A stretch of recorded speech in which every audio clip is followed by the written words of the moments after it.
Hello everyone and welcome to my channel, and today I'll be reading Arlecchino and Listener by me. So let's get into it. You knew you were unlucky. It was something you understood early on, when you saw those children in the court, dressed up with their parents, while you had none, while you were barely managing to stay alive, and not wanting to get caught and put in another orphanage. The last time you were in one, it was beyond creepy, and it turned out that the owner was actually using this as a front for some rather unsavory deeds. And so you managed to run away with your life, and you were too afraid to go back and save anyone. You couldn't. It was too dangerous, and it was already dangerous enough when you left. And even now, you still had that fear that someone from that orphanage would find you and report you back. So, no, you were not going to play the hero. And you knew your situation was worse than most. So right now, as you wandered the streets at night, looking for anything to do, on an empty stomach, you did not expect to be stopped by a very tall lady, and she looked rather scary, with long nails resembling claws, and eyes resembling an abyss. But you still stared up at her, tilting your head in confusion. What do you want? You are a child, are you not? She said, sighing softly as she looked at your appearance, taking you in. Well, obviously, what else would I be? He said snarkily. She did not appreciate that, but she did not care enough to actually make a response. Instead, she looked at you a little bit more intently, trying to see if there was any injuries. But then she shook her head. You appear to be in bad shape. You might want to come with me, unless you actually have parents who are looking for you. In that case, I will help you find them. I don't. And I don't want to come with you either. Leave me alone. He spoke, trying to run from her. And she did not actually stop you.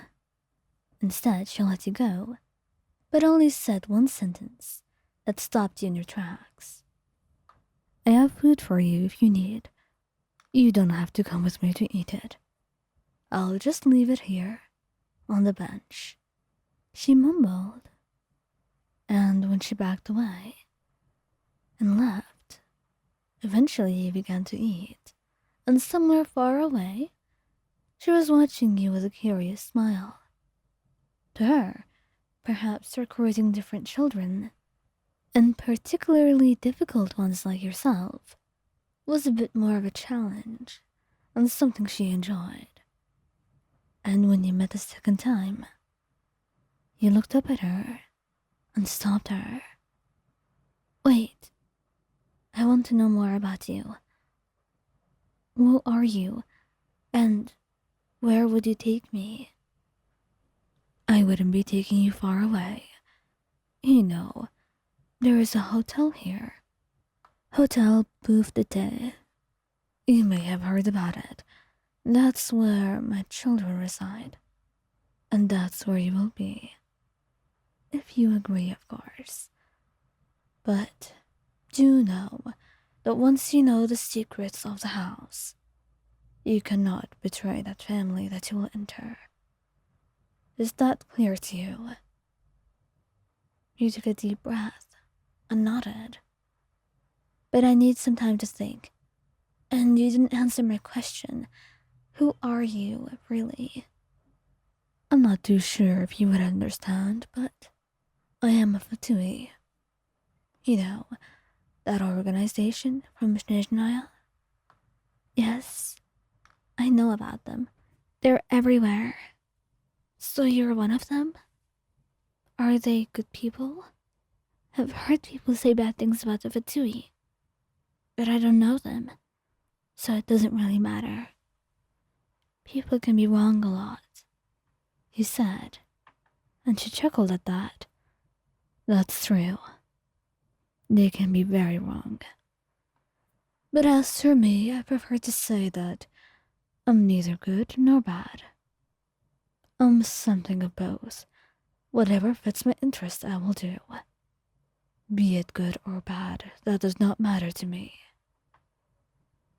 And what interests you? Tell me. That is for me to know and for you to find out. But as for my interests concerning you, I just want to make sure that you have a safe place, a family of your own, where you can be fed, warm, and safe. In return, you will be a partner of that family and thus will have to contribute to it. Once you're old enough, you will be joining us as an official Fatui, she said, and she witnessed the hesitation on your face, and looked at you once more. You don't have to do anything. I won't pressure you. And those were her last words to you before she left. And after 2 weeks, you finally decided to go to Hotel Bouffe de Thé. You needed this. It was an opportunity at life, one that you'll probably never be offered again. And it's better than anything you will have right now.